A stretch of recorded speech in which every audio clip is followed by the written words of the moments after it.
For this lesson, we're going to be looking at doing the disengage and saber. Now, because saber is by nature rather quick and explosive, it does make doing a disengagement rather challenging. For this reason, we are going to be slowing the action down so you can see it a little bit better, so you don't struggle practicing disengagements.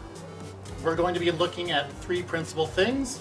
We're going to be looking at parries, so we know which disengagement lines we're doing.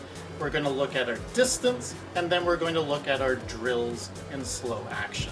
Let's get started. There are three principal parries we're going to be focusing on in this lesson. It's going to be the triangle parry, that means 5, that's going to be quint, quart, that's 4, and tierce, that's 3. So just a triangle right there. These are the lines you're going to be disengaging when making your attack.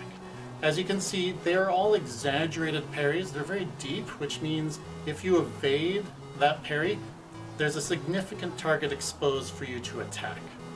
So again, looking at those parries, 5, 4, and 3. Now, why would we want to do a disengagement? In saber, if you're making the attack and you get caught in the parry, it's very hard to recover. Parries happen really fast in saber.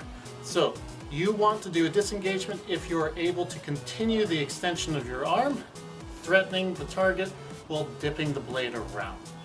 If you can do this properly, you will maintain your priority and get the point when you hit.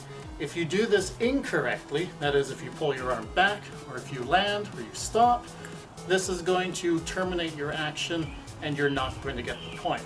So it's very important, just like in any attack in saber, it's a continual threat to the target. Now, let's look at the actual disengagements. If you're standing on guard, disengagements are going to be rather quick. You're going to make a feint attack, so in this case we're going to make a feint to 5. So cut to 5, the arm is extended, blade is dropping, and I pronate my wrist, and I finish to the flank. I return back to on guard. I can do the exact same thing in the alternate position. Feint to the head, roll the wrist, and cut. Return back to on guard. Now as you can see, the blade at the end is moving significantly. Here at the base, it's not moving that much. So again, just like that. Now if I want to do a feint to the flank and finish in the opposite line, it would look a little bit like this. You're pronating your wrist, you do a circle under, and finish. Return back to on guard. And again, you can do the exact same thing in the alternate line. Roll the wrist, circle on guard, and hit. Return back to on guard. Now you can do the exact same thing with line. Now line is a tricky one. In saber, line is usually for passive distance. You want to make sure your opponent doesn't come charging in, so you present line. Same thing as in foil. If you present line before they start their action, you have priority. So they're going to have to take your blade, or they're going to wait for you to break your own line. With your line, you'll do a simple disengagement around, and you can lunge, you can step, or you can even cut with your lunge. So if you do the disengagement again, cut 5, and return back to on guard. Alright, now let's look at our distance. For our drills, we're going to be using 3 primary distances, and I'm going to show you what those are now, with a few disengagement actions, just to show you how it works. So the first distance is going to be starting in your on guard position. It's going to be static, and all you have to do is extend your arm, hit, and return back to on guard. The second distance is a step in, and this is important. You have to make the hit just before your foot lands, otherwise it will be late. So it's going to step in, hit, and return back on the guard. You can do it in the opposite line, just like that, and return back to on guard. The third distance is a lunge, and with the lunge you have to, again, just like the step, make sure you're hitting prior to your foot landing. Just like that. Now for the drills, make sure that you start slow. As you get more comfortable with them, you can start to speed it up. But really focus to make sure you are getting the disengagements correct. Let's get started. There's a total of 8 drills for this video, but before we get started with that, one quick note. Each drill is going to be 30 seconds in duration. You can go a little bit longer if you want, but that's really essentially all you need. Start slow and gradually increase the speed as you get more comfortable with the action. Let's get started with our drills. Your first drill is a feint cut to the head, disengage to the flank, return to on guard.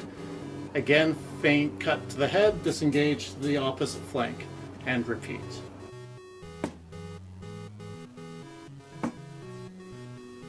The second drill is going to be a feint cut to the flank, disengage, and attacking the opposite flank, and continue this action.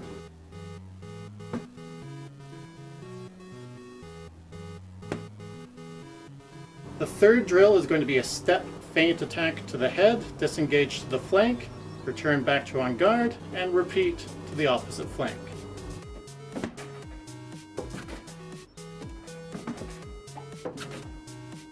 The fourth drill is going to be a feint attack to the flank, disengage, and attack, finishing in the other line.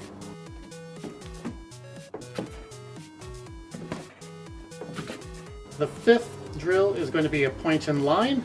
Establish line, disengage, step in, return back to on guard, line, disengage, and cut to the head.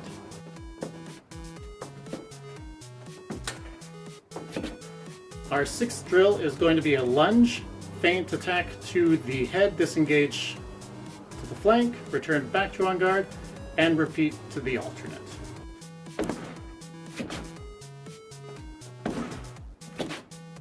Our seventh drill is going to be a feint lunge to the flank, disengage, finishing in the other line, returning to on guard, and repeating.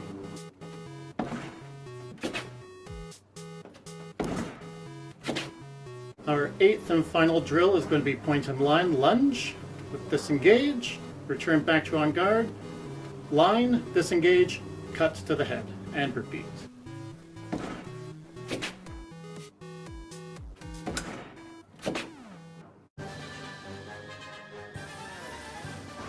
So what we're going to do is we're going to wait for the lawnmower to finish first. It will look like this. Oh, messed it up. For this lesson, we're going to be looking at the disengage attack.